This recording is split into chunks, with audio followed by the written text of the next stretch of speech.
Hey, how's it going, Kevin? Good, how are you, man? Doing awesome, doing awesome. Coming up on SmackDown this week, you're actually facing The Fiend for the first time. Not just The Fiend, but Bray Wyatt for the first time in one-on-one action. Has Bray Wyatt led your list of opponents coming up to work with that you hadn't had the chance to work with up to this point? Yeah, I wrestled Bray on a few live events in the past, and that was pretty great. Fun to mix it up. And, it was only like twice, but I never wrestled him up until that point, and we haven't wrestled each other until since then. Mm-hmm. So it's always kind of cool to get in the ring with someone different, but I can't say wrestling The Fiend was on my list of things I was looking forward to be honest, because I've seen how everyone else has ended up against The Fiend. So hopefully I have better luck tonight, but it wasn't at the top of my priority list necessarily. Well, based off the experience that you've had facing The Fiend / Bray Wyatt up to this point, how does you compare to other opponents that you've had throughout your WWE run up to this point? Well, Bray and I are pretty similar in types of, our physique goes and stuff like that. So it's kind of interesting to get in the ring with someone who's so similar to you. And we have such similar styles, even in our actual wrestling, technique or whatever you want to call it. So it's kind of, in a way, now I'm talking about Bray Wyatt when I wrestled him 2 years ago. Because, the Fiend character or entity is probably a bit different. So I don't really know what to expect out of that. But as far as Bray goes, in the matches we had, those a couple of years ago, it was almost kind of wrestling a mirror image of myself in a way, as far as the style goes. So that's interesting too, because there's not really anybody else out there that I can feel is so close to me as far as how I wrestle. So that was an interesting part of getting in the ring with him. Well, it feels like you've had a target on your back the last couple of weeks. Between The Fiend targeting you, you've had Aleister Black on your back the last couple of weeks on Raw. How have you enjoyed your recent rivalry with Aleister Black on the Raw brand, and has it met your expectations so far? I feel like I could have, or Aleister could have explained his reasoning a little bit better. Mm-hmm. And that would have helped. That would have helped the story, and that would have helped me understand why all of it's happening. But it is what it is right now. We're at the point we're at now. We're kind of past the point of explaining each other. Mm-hmm. I think he's attacked me. I've fought him back. Eventually, I'm sure it's all building to a one big match where hopefully we can, settle it once and for all. But I don't really know where any of it's going at this point.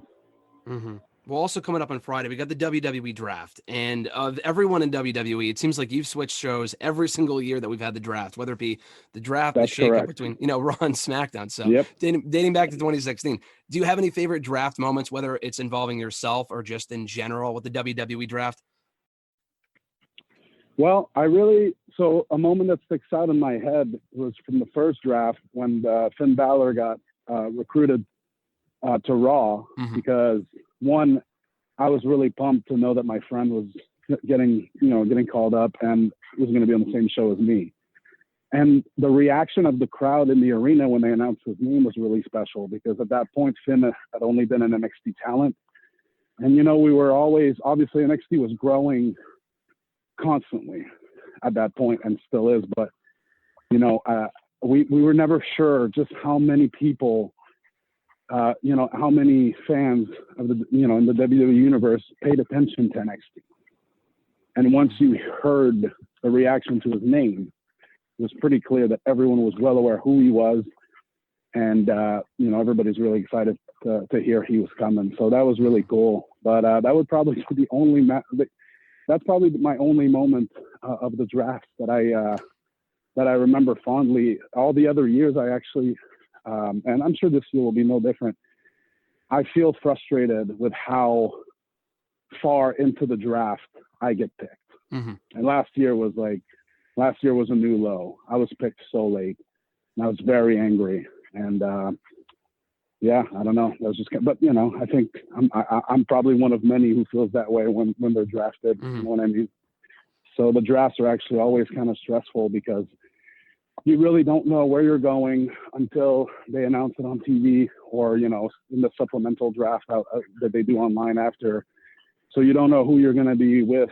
Now it's kind of different because we're not necessarily traveling currently and might not be for a while. But when we're traveling, on the road, sometimes you don't know if that means that your road partner won't be on the same show as you. You don't know who you're going to, if your friends were going to be on the same brand anymore. Mm-hmm.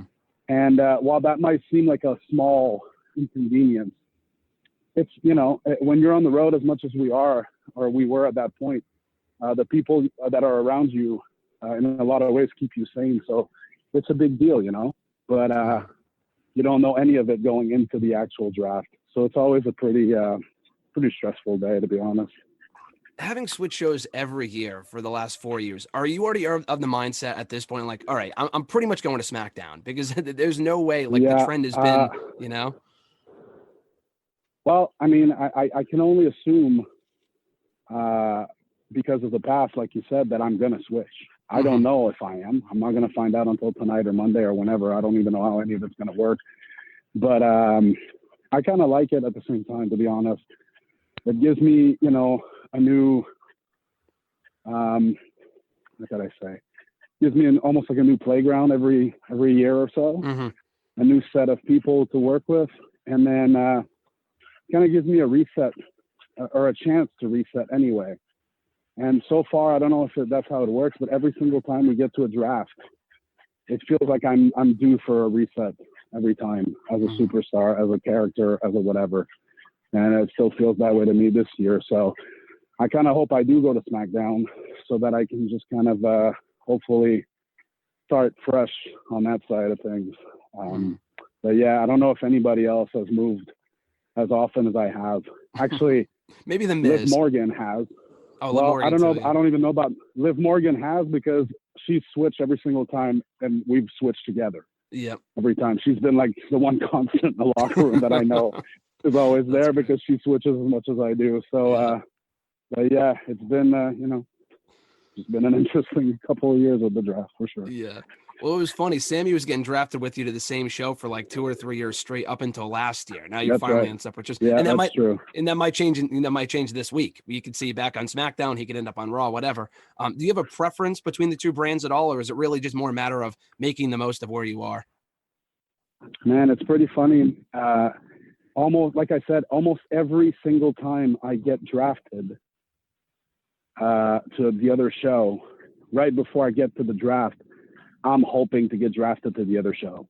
So like every time it's almost like, man, I really could use, I could really use going to Raw now, or I could really use being on SmackDown now. And like I said, I think it's that opportunity to hopefully get a fresh start. I don't know what it is about me, man. I feel like I give it my all. I deliver every time I'm on the air. But for some reason, I feel like I always end up in a situation where I could really use a fresh start after a little while. And, I try to do my best to do that. So it always helps to get a new platform. So here I am again. Exactly like 1 year later, last year I was so desperate to move to Raw. And I got moved to Raw. And now I'm pretty desperate to move to SmackDown just because things, for some reason, I don't feel like things are working out for me on Raw. So maybe SmackDown will be better. But last year at this time, I didn't feel like things were working out for me on SmackDown. So I thought Raw was maybe the place. So I don't know, man. Who knows? Who knows? But I mean, I think a lot of people would agree that you have one of the best character arcs in WWE. I think Seth Rollins is up there too in terms of like your actions are usually consistent. I mean, we've seen you on the main roster now for 5 years, which is crazy to think about. It's kind of flown by. But you've talked a lot lately on Raw about how you're trying to redeem yourself from betraying people and all the evil actions that you've done in the past in WWE. And we don't see that often, which has been cool for your character. Is there any one or two things that you feel are missing from your current on-air persona that you're hoping to improve upon or fix or whatever going forward? I don't think I ever had the real chance to truly explain myself as to why I want to do these things differently. I don't think I was given the chance to do that for one reason or another. TV time is a very precious thing. And when you get it, 99% of the time you have to talk about the story you're in because you got to make the most out of that TV time.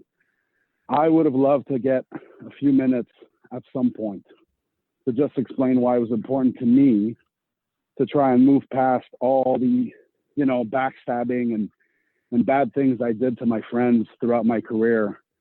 But I was never given that chance. Mm-hmm. So I think that's been missing. And I think that would have certainly helped me connect with the audience even more. But, I know I connect with the people watching. I'm well aware of it. So I would have loved to be able to give them an explanation as to why this time they can get behind me without, having to be worried that I'm just going to stab somebody and them in the process in the back. Mm-hmm. But I was just never given that chance. So it's kind of why I came up with the Just Keep Fighting motto. Is just, I don't know, when things don't work, it's as cheesy as it may seem. When things don't work out your way, you just got to power through and keep fighting. Mm-hmm. So whether it's, when you wish you could do something on television to explain to people, or when you're facing a major obstacle in your life, or it's just kind of, it's an all-encompassing line that helps in pretty much every situation. And everybody's going to get down on themselves at some point. So I think it's a good reminder. So it kind of came from there. And you mentioned earlier, too, about not touring a lot right now, obviously, just given the current conditions and whatnot. There have been rumblings recently about, taking the show back on the road, not anytime soon, but down the road when it becomes safer to do so. And obviously, you've been vocal in the past about, sitting out some shows that you may not feel are safe or whatever, just due to personal reasons and whatnot. If WWE were to start traveling again at some point and allowing more fans to attend the shows and whatever, would you feel comfortable with doing that anytime soon, or is it really just more of a wait-and-see approach? It's a wait and see approach for everybody, including, WWE, I think. But I think I would be comfortable because, this is something, and I've said it in other interviews, I've been very vocal and very honest with WWE management, as far as the virus goes and how, the measures that were being taken to try to keep us safe and stuff like that. And when I wasn't comfortable with the way things were, I voiced my concerns, and they were met with serious, like they took it seriously and immediately tried to remedy the situation to make sure everybody felt comfortable, including myself. So I feel good about how they try to handle everything. This whole thing is extremely difficult for everybody, and it's been difficult for companies, it's been difficult for individuals, it's been difficult for everyone. Everybody tries to do their best to get through it. And, there's always reasons to criticize somebody's choice or decision, and whether it's a person or a company. I personally, if I didn't feel like we're safe, I wouldn't be on these shows. You just wouldn't see me. So, if the choice is made to start traveling, start allowing fans in, I'm going to assess the situation, and I'll talk with whoever I need to talk to if I don't feel comfortable. But right now, I see the way they handle things at the Thunderdome, and I'm happy to go there every Raw, SmackDown, whatever it is, and do my work. So if I can only assume they would take the topic of going back on the road or allowing fans back in just as seriously. And if they do, then I'll be there to perform. And every single person in the locker room is looking forward to being able to perform in front of fans again. So. That would certainly be, it'd be great, but like one day at a time and one decision at a time, I guess. And you mentioned in other interviews, like the conversations that you've had with Vince about it and whatnot, just not about that situation, but just in general. What is your relationship with Vince? Do you speak to him often? How often do you speak to Vince? I speak to him whenever I need to, there have been times where I didn't feel as comfortable going to talk to him, because my career has been a bit of a roller coaster in WWE as far as, and like the 365 we've done that's on the network. A lot of people remember that moment where WrestleMania 33, I had a match with Jericho, and that night I did as I do every single night, which is go see the boss to see what he thought, and he was not happy. And obviously that moment, people always bring it up. I asked him if we were good. He said no. And then we, obviously that's not where our talk ended. That's the thing. You don't see the rest of the talk, and we discussed how things went. And, there's been times where I didn't feel like almost, there's been times like I didn't want to go back in his office to talk to him until I felt like I had delivered what he wanted. And then I could look at him in the eye and say, all right, what's next? Mm-hmm. But as far as the personal stuff goes, whether it's the handling of this, the virus or any other things like that, his door is always open. So we've discussed, I'd say we've discussed life matters even more than anything wrestling related, over the past few months. I don't know if he has that kind of relationship with everybody, but I'm pretty comfortable telling him anything I need to tell him. And he's always very receptive. He won't always agree, but, that's the nature of humans and conversation. So, yeah, I think I would say we have a good relationship. Yeah. Also, as well, I think a lot of people would agree too that you definitely have one of the most must-follow Twitter accounts of all the WWE superstars out there, and you have for several years now. Your approach to Twitter has changed in certain respects over the years, and I just want to hear you elaborate on that. What is your current relationship with Twitter, in your opinion? I don't like it because I'm going to be brutally honest. I actually think Twitter doesn't do a very good job of making sure that their platform isn't used for bullying and just bad things. Mm-hmm.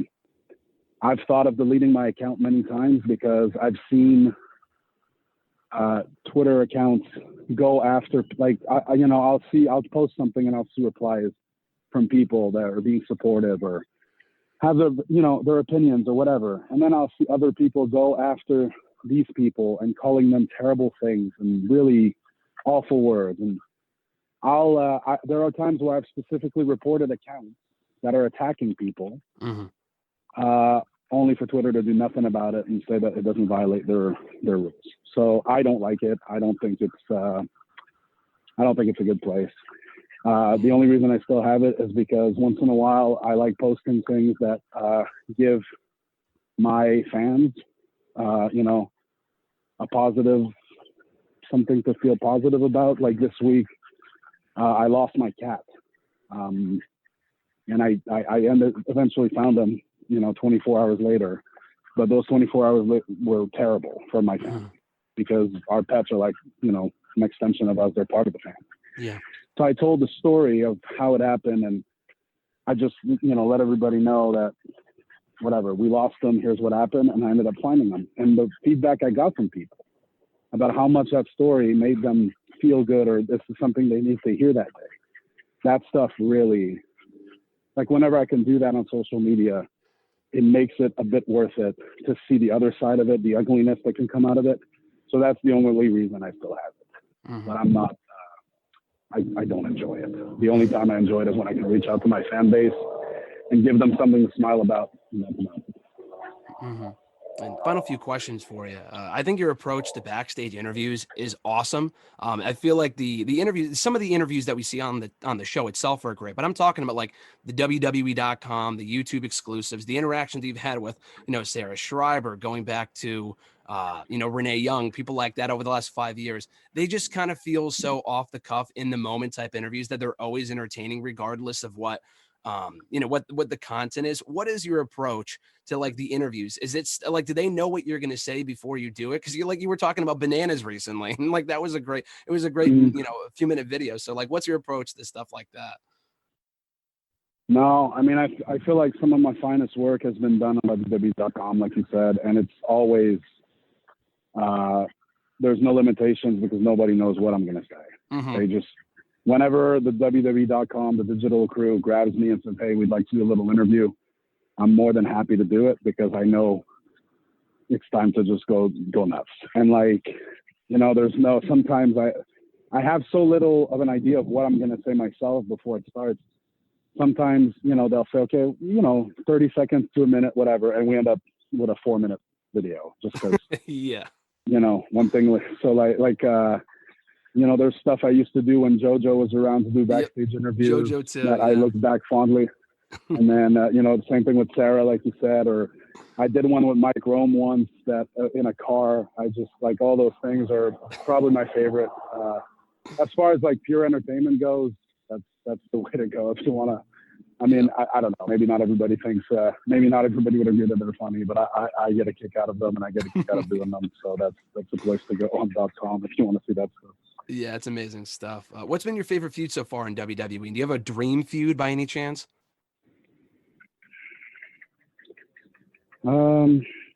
Yeah, at this point, I can't.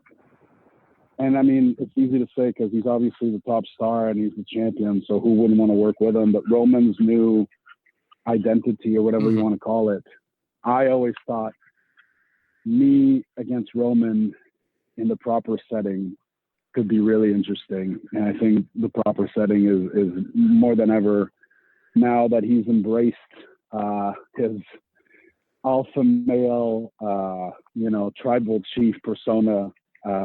I think me, the pretty much complete opposite of him, would be a pretty interesting clash. Otherwise, Drew McIntyre and I had 2 matches on TV, and that's it, 2 matches, just those 2 matches. We never worked with each other on live events, but both those matches were bangers, and I would love to do it again on a bigger stage. I never got the chance to work an actual storyline with Randy Orton. He's one of my favorites to work with, so that'd be great too. So there's plenty of things I'd love to do, but who knows how things will shake up, As far as my favorite one I've done, anything I got to do with Sammy, we bring out the best in each other. And obviously, starting out with John Cena and having that series of matches, it's kind of, that's the thing about it, right? It's kind of hard to top that kind of stuff starting out that way. Yeah. So it's been a struggle to climb that mountain back because I kind of started at the top there. But that's something I really look back fondly on for sure. And final question for you. Has the thought of being drafted to NXT crossed your mind at all? We don't know if NXT is going to be involved in the draft. I guess we'll find out on Friday. But has that thought crossed your mind at all after seeing Ember Moon come back on Sunday night?